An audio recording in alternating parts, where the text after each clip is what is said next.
வணக்கம் நேயர்களே. இது ஷர்மிளா டாக்கீஸ். நான் உங்கள் டாக்டர் ஷர்மிளா. ஒட்டுமொத்த இந்தியாவும் தலகுனிற மாரி நேத்திக்கு ஒரு தீர்ப்ப டெல்லி ஹைகோர்ட் குடுத்திருக்கு. அதாவது மல்யுத்த வீராங்கனைகள் எல்லாம் பாஜக எம்பி பிரிஜ்பூஷன் சரண் சிங்கை எதிர்த்து தங்களுக்கு தொடர்ந்து பாலியல் வன்கொடுமை செய்தார் அப்படின்னு போராட்டம் பண்ணதெல்லாம் உங்களுக்கு ஞாபகம் இருக்கும். 2023ல ஆரம்பிச்ச கிட்டத்தட்ட 1 வருஷம் போராட்டத்துக்கு அப்புறம் தான் பிரிஜ்பூஷன் சரண் சிங் மேல வழக்கு பதிவு செய்யப்பட்டு விசாரணை நடந்தது. விசாரணை எல்லாம் முடிஞ்சு டெல்லி போலீஸ் குற்றப்பத்திரிகையை தாக்கல் செஞ்சு கோர்ட்ல இன்னைக்கு ட்ரையல் முடிஞ்சதுக்கு அப்புறம் டெல்லி ஹைகோர்ட் தீர்ப்பு குடுத்திருக்கு. இந்த தீர்ப்பு தான் இன்னைக்கு மிகப்பெரிய ஒரு பேசும் பொருளா நியாயமா இருந்திருக்கணும். ஆனா, அத மூடி மறைக்கிற மாரி இல்லாத பொல்லாத விஷயங்கள் எல்லாம் தான் இன்னைக்கு மெயின் ஸ்ட்ரீம் ஊடகங்கள் பேசிட்டு இருக்கு. டெல்லி ஹைகோர்ட் நேத்து என்ன சொல்லியிருக்கிறாங்க அப்படின்னு பாத்தீங்கன்னா, பிரிஜ்பூஷன் சரண் சிங்க்கு எதிராக டெல்லி போலீசால் போதுமான ஆதாரங்களை கொடுக்க முடியவில்லை. அவர் நிரபராதின்னு சொல்லல. போதுமான ஆதாரங்கள குடுக்க முடியாததுனால, பிரிஜ்பூஷன் சரண் சிங் மீது எங்களால தீர்மானமா பியாண்ட் ரீசனபிள் டவுட் இவர் குற்றவாளி அப்படிங்கிற முடிவுக்கு எங்களால வர முடியல. அதனால இந்த வழக்குலேருந்து அவர விடுதலை பண்றோம் அப்படின்னு சொல்லியிருக்கிறாங்க. பிரிஜ்பூஷன் சரண் சிங்கும் பெரிய தியாகி மாரி வெளியில வந்து பத்திரிகையாளர சந்திக்கும் பொழுது, "பாத்தீங்களா கோர்ட்டே சொல்லிடுச்சு நான் நிரபராதின்னு. எனக்கு எதிராக பொய்யான குற்றச்சாட்டுகளை இந்த ரெஸ்லர்ஸ் எல்லாம் சேர்ந்து கட்டமைக்க முயற்சி பண்ணாங்க" அப்படின்னு பெரிய தியாகி மாரி பேசி ஒரு பைட்ட குடுத்துட்டு நகர்ந்து போயிட்டாரு. ஆனா, இதுல பாதிக்கப்பட்ட அந்த ரெஸ்லர்ஸ் உடைய வாழ்க்கைய பத்தி கொஞ்சம் யோசிச்சு பாருங்க. 2023ஆம் ஆண்டு தொடங்கிய ஒரு பிரச்சனை இது.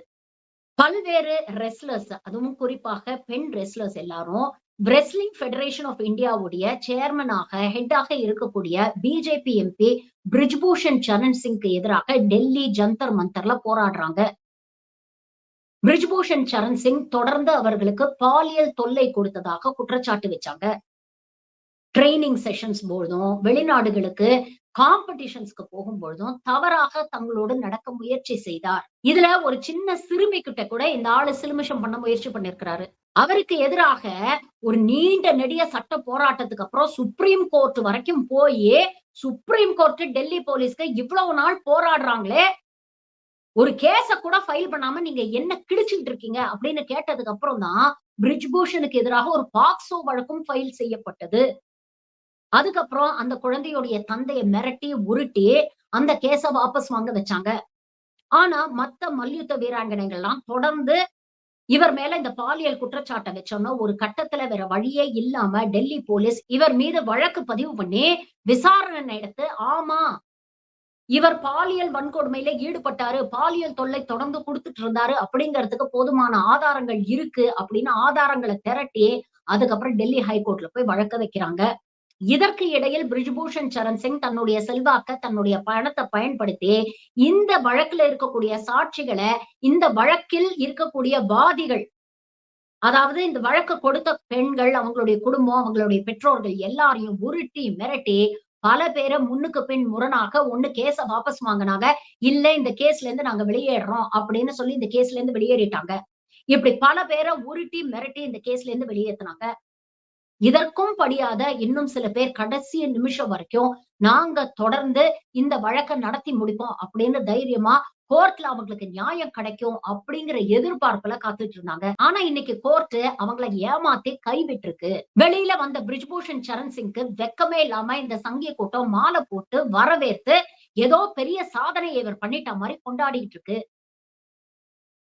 பில்கிஸ் பானு வழக்குலயும் இதேதான் நடந்தது. குற்றவாளிகள்னு சொல்லி குற்றம் நிரூபிக்கப்பட்டு ஆயுள் தண்டனை வழங்கப்பட்டு உள்ள இருந்தவங்கள இவர்கள் எல்லாம் சன்ஸ்காரிகள் இப்படி செஞ்சிருக்க மாட்டாங்க அப்படின்னு சொல்லி கோர்ட் முன்கூட்டியே விடுதலை பண்ணுது. அத்தனை பேரையும் மாலை போட்டு ஸ்வீட் கொடுத்து வரவேற்றது இந்த வெக்கம் இல்லாத சங்கி கும்பல். இன்னைக்கு பிரிஜ்பூஷன் சரண் சிங் விஷயத்திலயும் அதே தான் பண்ணிட்டு இருக்கிறாங்க.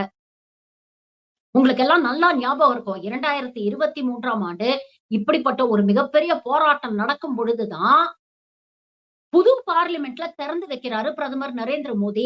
அப்பதான் நீதியை நிலைநாட்ட போறேன் அப்படின்னு ரொம்ப பெருமையா தமிழ்நாட்டுல இருந்து கொண்டு போன செங்கோல கையில எடுத்துக்கிட்டு அந்த பார்லிமெண்ட்டுக்குள்ள நுழைஞ்சாரு.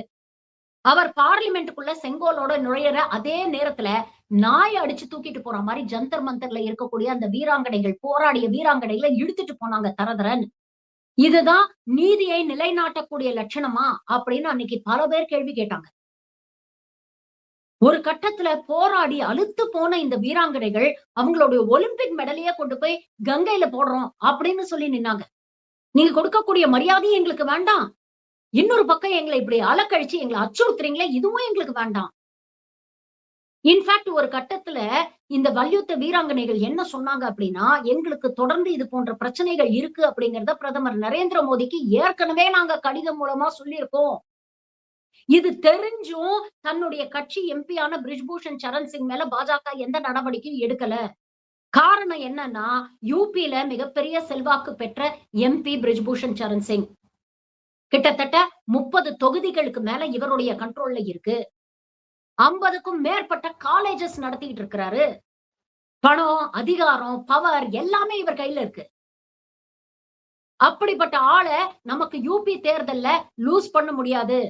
அப்படிப்பட்டவர் மீது நாம ஏதாவது நடவடிக்கை எடுத்தோம்னா, யூபி தேர்தல்ல அது நமக்கு பின்னடைவை ஏற்படுத்தும் அப்படின்னு இவங்களுடைய தேர்தல் ஆதாயத்துக்காக தேசத்துக்கு பெருமை தேடி தந்த பெண்கள நாய் அடிச்சு தொரத்துற மாரி தொரத்துனாங்க. இன்னைக்கு அந்த பெண்களுக்கு நியாயம் கிடைக்கல. இந்த நாட்டுக்கு பெருமை தேடி தந்த மல்யுத்த வீராங்கனைகளுக்கே இந்த நிலைமைன்னா, அப்ப சராசரி பெண்களுடைய நிலைமைய கொஞ்சம் யோசிச்சு பாருங்க. இப்ப ஜந்தர் மந்தர்ல ஒரு போராட்டம் நடந்ததுல, அதுல ருச்சிகா சிங் அப்படின்ற ஒரு 15 வயது குழந்தை. ஜந்தர் மந்தர்ல போராடும் பொழுது, அந்த குழந்தை கொஞ்சம் உணர்ச்சி வசப்பட்டு மோடிய ஏதோ திட்டிடுச்சாம். அத இந்த மெயின் ஸ்ட்ரீம் ஊடகங்கள் வீடியோ எடுத்து, அத வைரல் பண்ணி பாருங்க. மோடிய திட்டிட்டாங்க. மோடியுடைய அம்மாவ திட்டிட்டாங்க. என்னவோ மோடி எல்லாரையும் ரொம்ப மரியாதையா பேசுற மாரி, இந்த குழந்தை மேல அவ்ளோ பிரச்சனைகளை ஏற்படுத்துனாங்க. அந்த குழந்தையோட Instagram ஐடி, Facebook ஐடி, அந்த பெண்ணுடைய அட்ரஸ், போன் நம்பர் முதல் கொண்டு சோசியல் மீடியால எக்ஸ்போஸ் பண்ணாங்க. அத தொடர்ந்து அந்த குழந்தைக்கு தினம் தினம் கொலை மிரட்டல், வக்கிரமான மெசேஜஸ். அது மட்டும் இல்லாம அந்த பொண்ணு வீட்டு வாசல் வரைக்கும் போயி போராட்டம் பண்ணி அந்த பெண்ணை உருட்டி மிரட்டி, இப்பவே இந்த நிமிஷமே நீ ஒரு மன்னிப்பு வீடியோ ரிலீஸ் பண்ணணும் அப்படின்னு சொல்லி அந்த பெண்ண அச்சுறுத்தி இருக்கிறாங்க. அந்த குழந்தைக்கு அப்பா கிடையாது, அம்மா மட்டும் தான். அந்த 2 பெண்களையும் இவங்க பண்ண டார்ச்சர் தாங்காம, அந்த குழந்தை வேற வழியே இல்லாம, இவங்க அழுத்தத்துக்கு அடிபணிஞ்சு மன்னிப்பு வீடியோ ஒண்ண வெளியிடுறா. அந்த வீடியோ வெளியில வந்ததுக்கு அப்புறம், அன்னைக்கு நைட்டே Instagramல பிரதமர் மோடி ஒரு வீடியோ வெளியிடுறாரு. அதுல என்ன சொல்றாரு? ரொம்ப பெருந்தன்மையா பேசுறதா நினைச்சுக்கிட்டு, இவங்கெல்லாம் பாவம். இந்த குழந்தைகள்லாம் தவறா வழிநடத்தப்பட்டிருக்கிறாங்க. அதுவும் பெண்கள் இப்படி பேசுறதெல்லாம் ஒரு மிகப்பெரிய கல்ச்சர் ஷாக்கா எனக்கு இருக்கு. அந்த குழந்தைங்களெல்லாம் தயவு செஞ்சு மன்னிச்சு விட்டுருங்களேன். அவங்கள அச்சுறுத்தாதீங்க. நான் அவங்கள மன்னிச்சு விட்டுட்டேன் அப்படின்னு ஏதோ ரொம்ப பெருந்தன்மையா மன்னிச்சு விடுற மாரி பேசுறாரு. அந்த 15 வயது குழந்தை மேல 6க்கும் மேற்பட்ட எஃப்ஐஆர் இன்னமும் இருக்கு. உண்மையிலேயே நீங்க அந்த குழந்தைங்கலாம் தவறா வழிநடத்தப்பட்ட குழந்தைகள், ஏதோ உணர்ச்சி வசப்பட்டு பேசிட்டாங்க. அதனால மன்னிச்சு விடுறேன்னு சொன்னா, அந்த குழந்தைங்களுக்கு எதிராக இருக்கக்கூடிய வழக்குகள நீங்க தள்ளுபடி பண்ணணுமா இல்லையா? அத பண்ணல. ஒரு கட்டத்துல இவங்களோட டார்ச்சர் தாங்காம, அந்த குழந்தையும், அவங்க அம்மாவும் அந்த வீட்டையே காலி பண்ணிட்டு போக வேண்டிய ஒரு நிலைமை. இப்ப அந்த குழந்தை எங்க இருக்குன்னே தெரியல. தலைமறைவா இருக்கிறா. அந்த அளவுக்கு கொலை மிரட்டல் வந்திருக்கு அந்த பொண்ணுக்கு. அப்ப இந்தியாவுல அதிகாரத்தை எதிர்த்து கேள்வி கேட்கக்கூடிய பெண்களுக்கு என்ன நிலைமை ஏற்படுது அப்படிங்கிறத கொஞ்சம் பாருங்க. ஒரு பக்கம் பெரிய பாரதிய சன்ஸ்கார், நாரி சக்தி அப்படின்லாம் பேசுவாங்க. பெண்கள தெய்வமா மதிக்கணும் அப்படின்னு சொல்லுவாங்க. ஆனா மனுஷன கூட மதிக்காது இந்த சங்கி கூட்டம். இது போன்ற வழக்குகள்ல இப்படிப்பட்ட தீர்ப்பு வந்தா, இது என்ன விஷயத்த உணர்த்துது அப்படிங்கிறத கொஞ்சம் யோசிச்சு பாருங்க. ஒரு பக்கம் குற்றவாளிகளுக்கு என்ன மெசேஜ் அனுப்புறீங்க? எந்த பெண்ண வேணாலும் நாங்க என்ன வேணாலும் செய்யலாம். ஆளுங்கட்சியோடைய ஆதரவு எங்களுக்கு இருந்தா, எங்கள ஒண்ணும் அப்படிங்கிற மெசேஜ தான் நீங்க இது போன்ற பாலியல் குற்றவாளிகளுக்கு அனுப்புறீங்க. இதை எதிர்த்து பாஜகவில் இருக்கக்கூடிய ஒரு பெண் தலைவர் கூட ஒரு கேள்வி எழுப்பல. நம்ம துவாரத்தையும் பொத்திக்கிட்டு, வாய மூடிக்கிட்டு வேடிக்கை பார்த்துக்கிட்டு இருக்கிறாங்க. ஆனா இன்னொரு பக்கம் வந்து பெண் விடுதலை, பெண் உரிமை பாருங்க. நாங்க ஒரு பெண்ணை குடியரசுத் தலைவராவே ஆக்கிட்டோம் அப்படின்னு வெத்து பெருமை பேசுவாங்க. இன்னொரு பக்கம் பாதிக்கப்படக்கூடிய பெண்களுக்கு இது போன்ற தீர்ப்புகள் என்ன மெசேஜ் அனுப்புது? இந்த நாட்டுல நமக்கு எதிராக என்ன அநியாயம் நடந்தாலும் வாய மூடிக்கிட்டு பேசாம வேடிக்கை பார்க்கணும். எதிர்த்து ஒரு வார்த்தை நாம பேசிட்டோம்னா, எதிர்த்து ஒரு கேள்வியை நாம கேட்டுட்டோம்னா, ஒட்டு மொத்தமா நம்மளை எக்ஸ்போஸ் பண்ணி, நம்மள டார்கெட் பண்ணி, நம்மள அச்சுறுத்தி, நம்மள அடக்கிடுவாங்க. நம்ம குரல ஒடுக்கிடுவாங்க. இவங்க கிட்ட எல்லாம் மாட்டிக்கிட்டு தினம் தினம் கோர்ட் கேஸ் அப்படின்னு அலைஞ்சு திரிஞ்சு ஒடுக்கப்பட்டு, அடக்கப்பட்டு, அச்சுறுத்தப்படப்பட்டு வாழறத விட பேசாம வாய மூடிக்கிட்டு பேசாம இருந்துடலாம். நமக்கு எங்க நியாயம் கிடைக்க போகுது? இதெல்லாம் போய் ஏன் நம்ம கம்ப்ளைண்ட் பண்ணணும்? அப்படிங்கிற மெசேஜ இந்த நாட்டுல இருக்கக்கூடிய அடுத்த தலைமுறைக்கு நீங்க கடத்துறீங்க இல்லையா? இந்த 15 வயசு குழந்தைய இவ்வளவு அச்சுறுத்தி இருக்கீங்களே, இத பார்க்கக்கூடிய மத்த குழந்தைகள், மற்ற பெற்றோருடைய மனநிலைமைய கொஞ்சம் யோசிச்சு பாருங்க. அடுத்தது இங்க இருக்கக்கூடிய அடுத்த தலைமுறைக்கு எதிராக ஏதாவது ஒரு முறைகேடு நடந்தா கூட, உனக்கு என்ன பிரச்சனை? நீ நேரடியா பாதிக்கப்படலல்ல. அதனால தேவையில்லாம போய் போராட்டம் நிக்காத. உன் மேல கேஸ போட்டு இழுத்தடிப்பாங்க. எங்களால கோர்ட் கேஸ்ன்னு அலைய முடியாது. அதனால வீட்லயே சும்மா கெட அப்படின்னு அரும்புலயே அந்த குரல நசுக்குற வேலைய தானே இவங்க செஞ்சுட்டு இருக்காங்க. ஒரு ஆரோக்கியமான ஜனநாயகம் இருக்கக்கூடிய நாட்டுல மக்களுக்கான பாதுகாப்பு அப்படின்னு சொல்றது ஒண்ணு மீடியா, இன்னொன்னு ஜுடிஷியரி. மீடியா மக்கள் பக்கத்துல நின்னு மக்கள் குரலாக மக்கள் பிரச்சனைகளை பேசணும்.